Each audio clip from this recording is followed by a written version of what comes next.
Okay, welcome back. If you saw last week's ones, you know what these are. It's just a quick recap of the week's news. This week we are just going to deal with one news story, but just in case you haven't seen them, the slides will at the top in the yellow say which part of the topic they're about, so political parties, systems, voting behaviour, etc.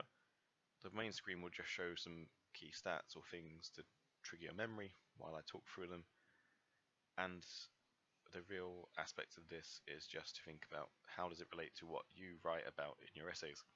So the two components that you've got for the UK are as follows. The red highlighted ones are the ones that we're going to cover today. So political parties, the PM and the executive, and voting behaviour. All of this is actually very closely linked to today's story. We're only going to talk about one story today, and that is the Dominic Cumming fallout. So obviously, I doubt there's anyone out there that doesn't know the story, but for a brief recap, he travelled up to Durham during lockdown with symptoms and possibly travelled up a second time. But either way, I think general feeling in the public is that he broke lockdown rules. The real interesting aspect for this, we're not going to debate whether he broke the laws or not, whether or not you believe he did or not. The real interesting issue for us is actually what this looks like for the Prime Minister and what this shows about the strength of his senior advisor. Dominic Cumming, as we all know, has been the chief advisor to Boris Johnson, and there's been stories for a while about the amount of impact he has on Johnson and the Tory party and their electoral strategy in the last general election, on the Brexit campaign. He is a man that is seen to have an awful lot of influence. So the really interesting thing for us is that true or not? And what does that actually mean for the cabinet, and what does it mean for the Prime Minister? So the reason why at the top there I've also got parties is because you're starting to see a bit of a split in the Tory party. Not a huge one yet, but you've got a number of MPs, some people put it around 40, some people put it a bit higher, who have come out and said they think Cumming should go. Now that's interesting because obviously if you've got a split party, that weakens the Prime Minister. But what is quite important to point out is that no major cabinet members have come out and said he needs to go. So Johnson at the moment does seem to have a fairly unified cabinet, which is very, very important. If you've looked at Thatcher and how Thatcher's downfall comes around, it's her cabinet starts resigning and starts falling apart under her, and the party splits. So far, we're not seeing that with Johnson, but if it carries on, we might do. And the polling data, which I'll show you at the end of this video, would be another thing that would probably put pressure on this whole situation. So there are your two splits on the screen in the party at the moment. Some think that politically they've taken the hit, so they might as well now carry on and move past it, which is what Johnson's language has very much been. And then you've got the second half of the people who believe that actually no, we need to sack Cummings, it's too big an issue. And obviously this is an emotionally charged topic, as various people have pointed out. But again, this is our issue. What does it do to the PM's power?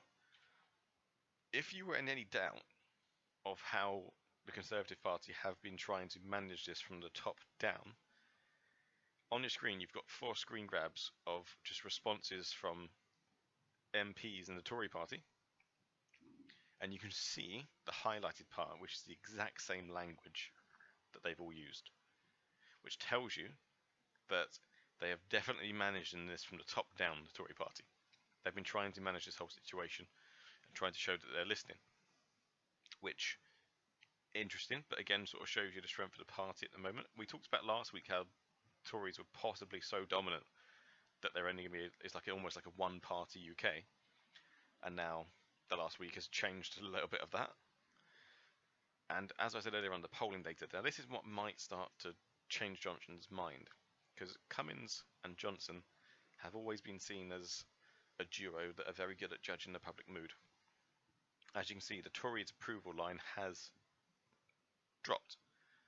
Okay, but actually if you look at the data, it was dropping since before this story dropped. So since around the 3rd of May they've been dropping. So it wasn't just within the last week. And you might have actually expected to see a much more severe dip in that line more recently. Now obviously it'll be more interesting for us to see this data in a week 2 weeks' time, 3 weeks' time. Because obviously at the moment this is a very short snapshot, it's a few weeks. And this translates to their voting intention. When you have asked people who would you vote for in the next election if it was held tomorrow, the Conservatives still had a lead of 6 points. Now it has dropped. And I'll show you here. Okay, their voting intention has dropped, just like as we saw a minute ago with the approval of the government. So no massive surprise there. But the approval of the government was down in the 30s, but the voting intention is still around 44%. So that shows you as well that it doesn't necessarily line up that clearly. And we do have to remember when we're discussing this, it is only one issue. It's just the Cummings thing at the moment. And we're only 1 year, not even, into a 5-year Conservative government, if the term goes full term. So again, be very, like we said last week, be very careful with all this data. It shows trends and it shows what might be happening. So at the moment for us, we can see that Cummings is clearly extremely important. Johnson will have this data. He'll be seeing that people's approval has gone down. He'll be seeing that people's voting intentions going down, and he still hasn't sacked Cummings, which tells you that either Johnson is so pig-headed that he doesn't believe he should fire him, he didn't do anything wrong, or he's too important to the party and their wider strategy for him to fire him. Both are fascinating, right? Because the questions to think about from today are these. How powerful is the Prime Minister? You quite often will think about, in our politics, do they compare to the President? Are they becoming more presidential? Now, is Johnson strong enough to survive this? On the face of it, you'd have to say yes. Right? We talked about last week how dominant the Conservatives have been. They've got an 80-seat majority. So you'd think, generally, yes, he probably would be. But the worry would be the long-term damage that this entire situation will do. And obviously, it's part of a wider issue of how they've dealt with the coronavirus. Number two, what role is the Cabinet actually playing here? The Cabinet are the strongest people, right? They're the front benchers. They have a big part to play. And like last week, we talked about collective responsibility.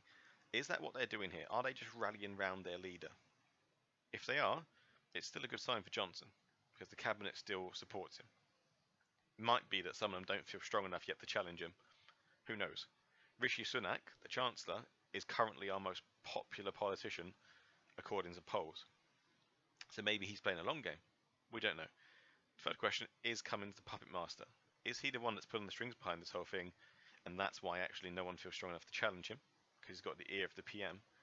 And then fourthly, is the Conservative Party strong enough to survive it? All right, splits in parties are not a small matter. Cameron offered the referendum on Brexit due to a split in the party. Now, again, obviously Brexit is a much bigger issue than Dominic Cummings and his flouting of the lockdown rules. And you'd imagine that that wouldn't have as much of an impact on the party as Brexit. However, as you should surely have seen in the news, people are arguing, is this just indicative of the way that the Conservatives treat people in the country? Are they just hugely elitist, which is what Cummings has tried to argue other people are? And this is a sign of how they continue to treat people. So there's a lot to think about in that one story, but for you, the real interesting part for your essays and your discussions should be around who is strongest here. Is it Cabinet? Is it Prime Minister? Is the Prime Minister taking more power in this situation? Or is he becoming weakened by the whole situation? And will the Cabinet and the party become stronger? Which is all extremely interesting to talk about. Because normally when you look at Prime Ministers that have got big majorities, Thatcher or Blair, at the start of their terms, they normally are not challenged at all within their own party, because it doesn't make sense to. So it'll be interesting to see how the Conservative Party takes this and what Johnson does about it, because there's no doubt about it. At the moment in the media, he has taken an absolute kicking, and he's going to have to do something to get around that situation.